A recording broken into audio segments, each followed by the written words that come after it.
time for another round of Brandy. Candid conversations over cocktails about all things brand with your hosts, Reilly Newman and Scott Saunders, the brand developers behind Motif Brands.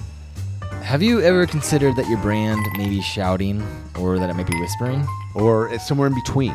That's what, on this episode of Brandy, we are diving into is the power of whispering. The brand whisperers. No, the brand whisperers. Caesar, the dog whisperer. Reilly and I always like to talk about using analogies. It's help because brand, as a subject matter, it's not concrete. It's ever changing. It evolves. There's principles and science behind it, but it's still a thing that is constantly. It can't be put in a box. There's no secret recipe. There's no secret sauce. There's nothing like that. So we like to talk analogies, and one of the analogies that we kind of wanted to bring up, and it's a good way to approach and think about branding and how you engage with the customers, is kind of the idea that if you're in a large room with a gathering, like a party, and everyone's kind of talking to normal volume, and then you have one or two people that start shouting, and they start to talk, and then other people are having a hard time hearing, so then they start to talk louder, and next thing you know, the party is super loud, and everyone's shouting, and it's just a bunch of white noise. Yeah. And I think in so many ways, the way brands communicate or try to communicate to the audience is through the art of shouting. The only person I never bothered me with their shouting was Billy Mays. Those tele-commercials. Well, and George Costanza's parents. Yes, and the Costanzas. Right? The Costanzas. They're genetically loud. Yes. Hearing them shout just brings me joy. And, Scott and I were talking about this, of kind of like, okay, if you do have this general volume of the room of an industry or a market, then when do you shout? Because there could be a good time to shout, or is it better just to whisper and really kind of create a vacuum that people are going to lean in and listen?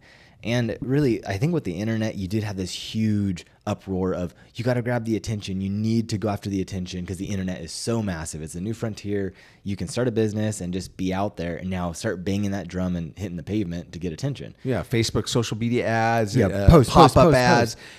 We're bombarded with advertising in our online presence and things like that. And that, to me, as a consumer, just as a sidebar, but for me, I feel like even sometimes if I've heard a brand or I see like someone's walking around and I have noticed they've got this cool thing, and I'm like, oh, that's cool. I should look into that. And even just a little search and hit that. And even if it's just a low swoop, to just even like find out information as a consumer, right? I'm not at a purchasing option or whatever.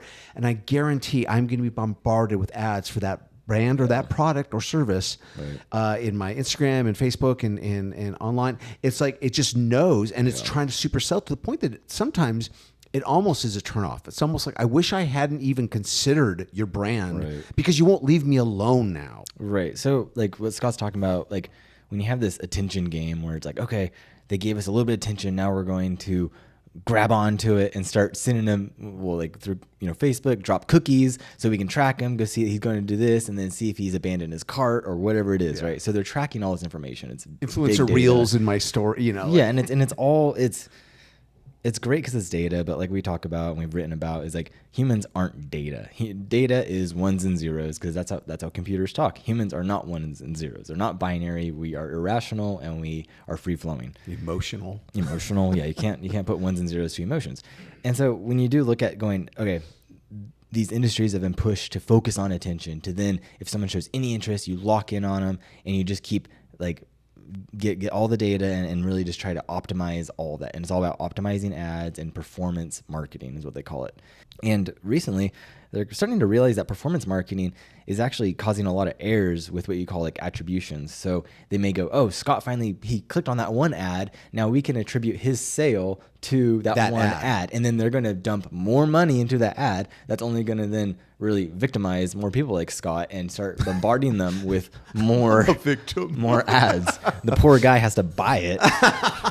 They're hounding me. I have to purchase this, get them to leave me alone. And so the issue with this is that, like we've mentioned before, is that when someone does make a brand purchasing decision, typically there's 7 to even like 16 touch points of someone interacting with the brand or engaging with it to some point before they make that purchase decision. So that's 7 to 16 times where someone has a little, they might see an ad, or they might go follow it on social media, or a friend mentions it, or something. Or a friend. So there's all these little engagements, and then from there they might make their decision. So then it's a bit of a misleading kind of metric to then go, okay, based off this one ad that they finally clicked on of the 16 touch points. They clicked on that shop little banner at the bottom of the sponsored ad in Instagram. It was a holistic approach where they engaged with these different moments, and then finally they got to the point where they had enough trust in the brand or intrigue where they purchased.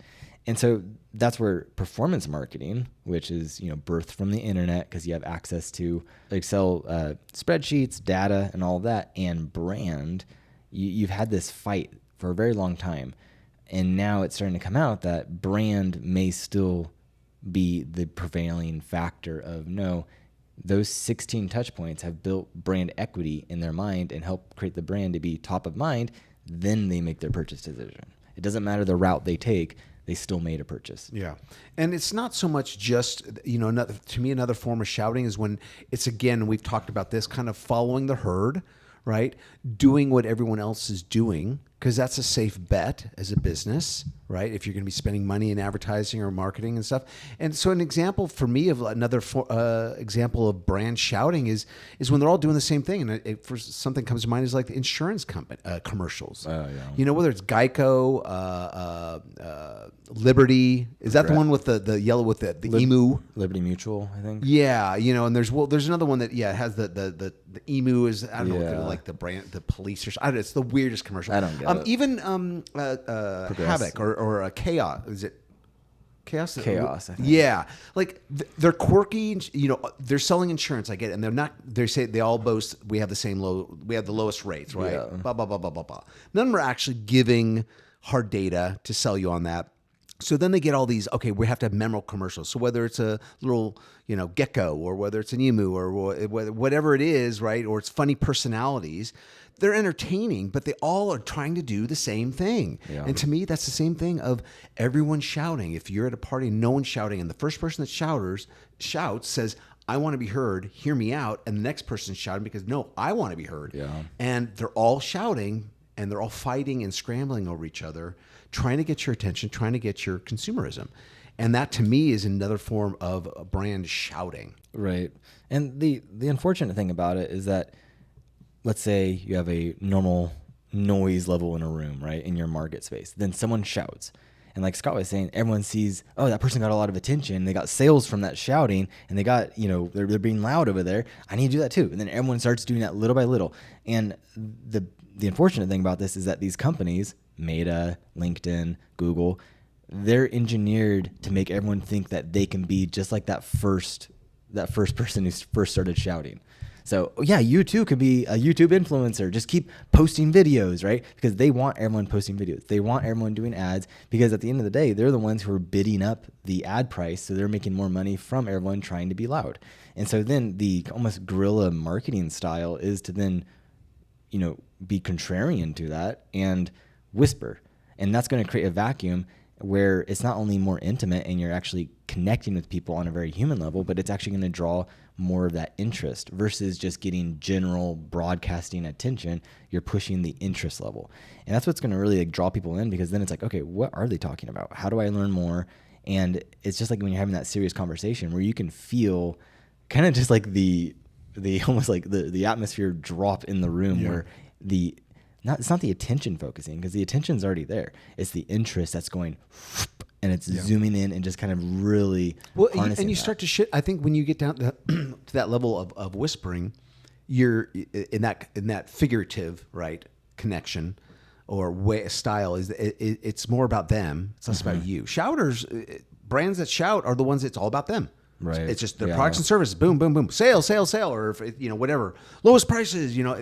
All these things, and the more educated, more refined brands know to not spend all their time and effort talking just about them. Yeah. And even more so, let's take the analogy one step further from a whisper, is when you have a connection, right? If you're the brand and in the room is also your audience, right?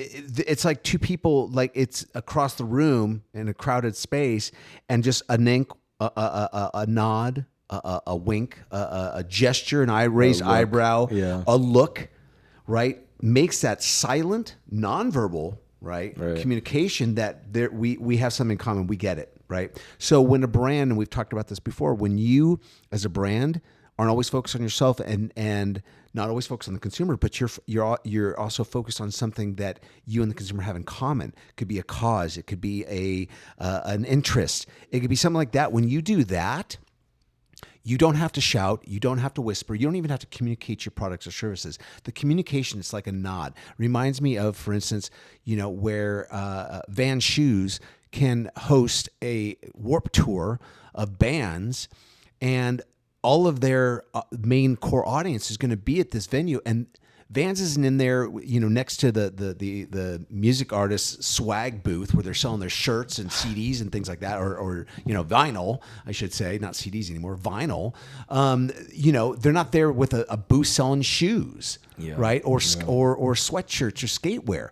It's their logos on the main stage, and that's it. And that's all they need to be, and and that even like brings in like almost that, what are the nonverbal ways a brand can connect as well is through even like event sponsorship.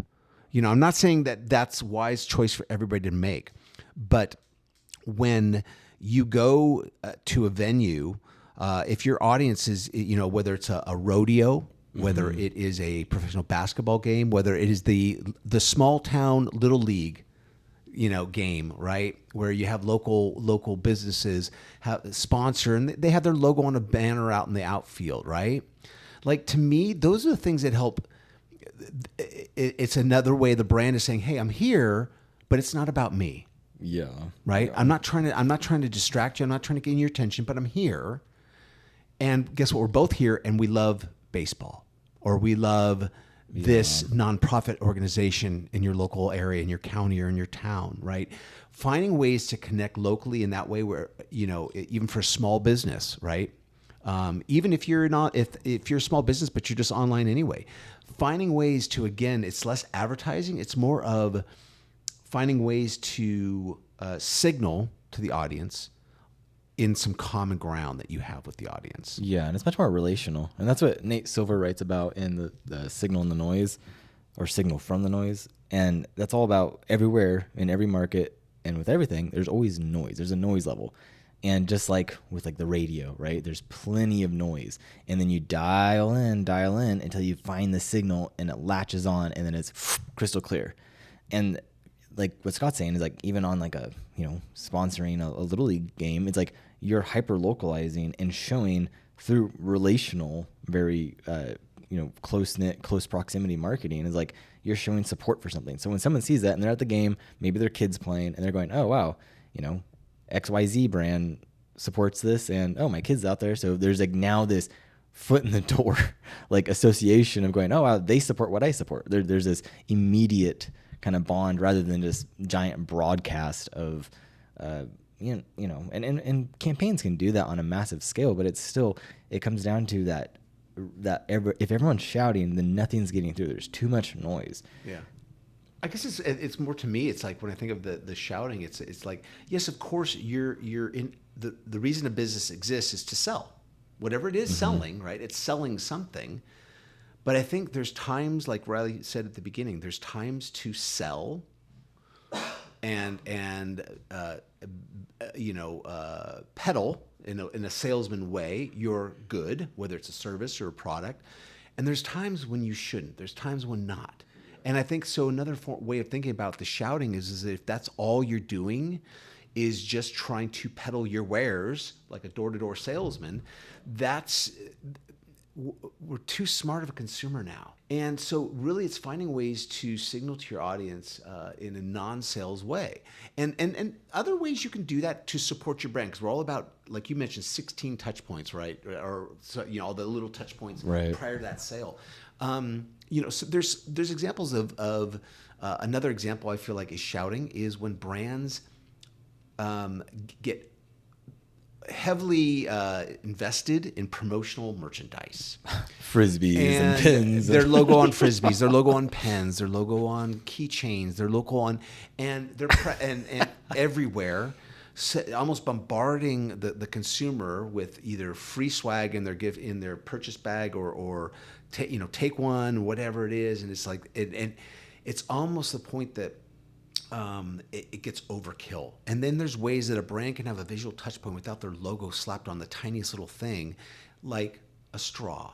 Yeah. Right? Like Starbucks has their classic green straw. Green straw. And it supports the brand. If I see a white cup and I can't see any logo on it, but I see a white straw or a green straw, I automatically, it may not even be Starbucks. Who knows? But I make that a brand association. Speaking of straws, there was another brand we were talking about the other day. When green straws came out. And McDonald's has the classic white with red and yellow stripes on it, which apparently they just got rid of. And now there's big backlash of people not liking the new see-through straws. So they'll probably go back. But that's the whole thing is like if I ask my 6-year-old to draw a picture, because they know what Starbucks is, because Starbucks is like dominated younger generations. But if I asked her to draw a picture of a Starbucks cup, she would probably do a white cup, green straw, and then probably a green dot on green dot on the white cup. And it's like that alone it's iconic. And it's like my grandpa used to always say, it's better to be quiet and be thought a fool than to speak and remove all doubt. And it kind of goes for brands. It's like the loud guy in the bar where it's just like you're being loud and obnoxious and you're ruining it for everyone. You're essentially you're peeing in the pool. And it's like it's just not a good look, and optically it's not awesome, and you're ruining it for everyone else because you're so focused on harnessing this attention and everyone look at me, everyone look. And it's just like you're sucking the air out of the room. And at the end of the day, you're kind of the fool. And it's just like, no, you need to focus on these intimate relationships where you're bringing value and you're actually connecting with people, and you're not just broadcasting. And even like the nuances you're saying of like the looks and the kind of like, if you wink or whatnot, it reminds me of on The Office, where you would have Michael Scott making a fool of himself and being all whatever, saying something stupid and being an idiot. And then the camera would pan over to Jim, and all Jim would do is like he would do his classic Jim look where he just like raises his eyebrows and kind of like in as the viewer you have this weird relationship with Jim that really grows over all the seasons, where he becomes this like he's your desk buddy. Like he's like you and him get each other, and then like he'll always give you that look when like the office is getting like this is getting a little out of hand, or it's like wow, this is weird, and he'll always give you that look. I'm like, it's so even over television, like they're able to create that bond through a non-verbal gesture. Yeah. And that's even like something that is even like something like a nod. It can say so much, and figuratively, again, we're not talking about, people are like, how's my business going to nod? But the idea that it's signaling to someone so many things, right? It's an awareness. It is an awareness of both parties that we have something in common, or there's a connection there. But one of the things that you were talking about, like where it's the business that's always just shouting like sales, sales, sales, and I think a lot of it comes from the business is focused on the business and not the brand. Right. They're focused on the transaction only. Get the right, transaction, yeah. And they're very stressed about making that transaction because there's desperation, and I think that's what, for me, and for I think a lot of yes, you may be shouting all the time as a brand, and you may be making sales. You may be going, you know what, screw you guys. You don't know what you're talking about because I'm making money, and that's all that matters, right? Yep. Granted, because if you're that loud, obnoxious guy yelling in the bar, you're not the only loud, obnoxious person out there. So loud, obnoxious people will probably go, yeah, I'm with it, right? But if you're trying to go for a different type of consumer, or you're trying to grow your brand and grow a great brand, you have to be intelligent, you have to be strategic, you have to be smart. And that requires leaning on and tapping into a smart and intelligent consumer base, because they're the ones that are going to give you the longevity as a brand and support your business because they're smart. They're not easily duped by gimmicks, by wacky commercials and memorable things or viral videos. Yeah, that stuff is a dime a dozen, and it goes away. It's yesterday's news. Yeah. But if your brand wants longevity, you have to build and invest in a relationship. That means whispering, Shouting every now and then, it's great to shout. You could have a friend at a party and get excited about something he just said. I just got a job promotion, and you're shouting up the top of it, right? There's moments to shout, and there's moments to whisper, and there's times to just talk like everyone else. But you can't just do the same thing that everyone else is doing. And so we kind of wanted to, when you frame like anything with brand, you can kind of connect the dots easy on how the inner workings of brand. Sometimes when you frame it like this, kind of unmentioned is like it's first you got to read the room, and that's really getting a feel for the market and having the intelligence and being able to understand the nuances of, okay, what's the vibe in the room when you enter the room, when you're in there. Okay, how are things feeling? How should I behave? How do I really create interest? And to Scott's point, it's like the focusing on the transactions is very business, but it's also like, it's very ABC, which is always be closing. And that's a classic old fashioned salesperson like adage that really just focuses on every conversation being about closing. And it's very unhealthy because it's like, sure, you might be closing. It's the law of numbers. So many people are going to buy your vacuum or whatever you're selling at the end of the day. But what I believe is that the future of business is all about lifetime value. And your business can be focused on transacting, and it needs to be providing value. But in the long run, creating that lifetime value in every single relationship that you're building, and that's what's going to really sustain your business and brand over the long run. And the brand's able to do that by whispering, by investing in those conversations and building those relationships. So again, going back, and it's like, okay, listen and have a pulse on the room, read the room, and understand who you're talking to and what's going on. And not just trying to sell and transact. It's like no one wants to deal with that. And feeling the difference of signal versus all the noise that's out there. There's plenty of noise. Yeah, so I think just to summarize, you've got to assess, like Reilly said, who's in the room, who you're trying to reach. If that group of people is basically your general populace in your market space and your competitors, everybody's trying to get their attention in the room. Be mindful of how you're doing it. Approach it differently. Don't have it always be about yourself. And find more common ground with your audience, because that will give you longevity way beyond just initial sale or transaction you might make as a business. Yeah. And focusing on that long term. And really, it's like when you whisper, you get them to lean in. It's much more powerful when your audience is leaning in and they're interested in what you're saying. You're not selling anymore. You're just explaining or telling them more about it. Like they're the ones asking the questions, and you're not pushing and shoving it down their throat. It's like kind of like some of like the best public speakers, the ones that are like TED Talks and things like that. They know how to present something where they'll talk and a dramatic pause at just the right moment. Right, allows people to lean in and what's the next thing to be said. Yeah. Whereas if you're talking loud and fast and it's just verbal vomiting, for lack of a better term, that's the picture that comes to mind. When I'm getting slammed with all these pop-up ads and everything, it's just buy now, buy today, buy it's now, just, pay later. It's consumerism vomit just being propelled upon me. But we just want to give you guys some things to think about in this weird analogy of volume in a room. As if your brand and business could talk, what would it say? How would it say it? Find ways to say it differently than everyone else, and don't just talk about yourself. All right. Until next time, friends. Cheers. Cheers.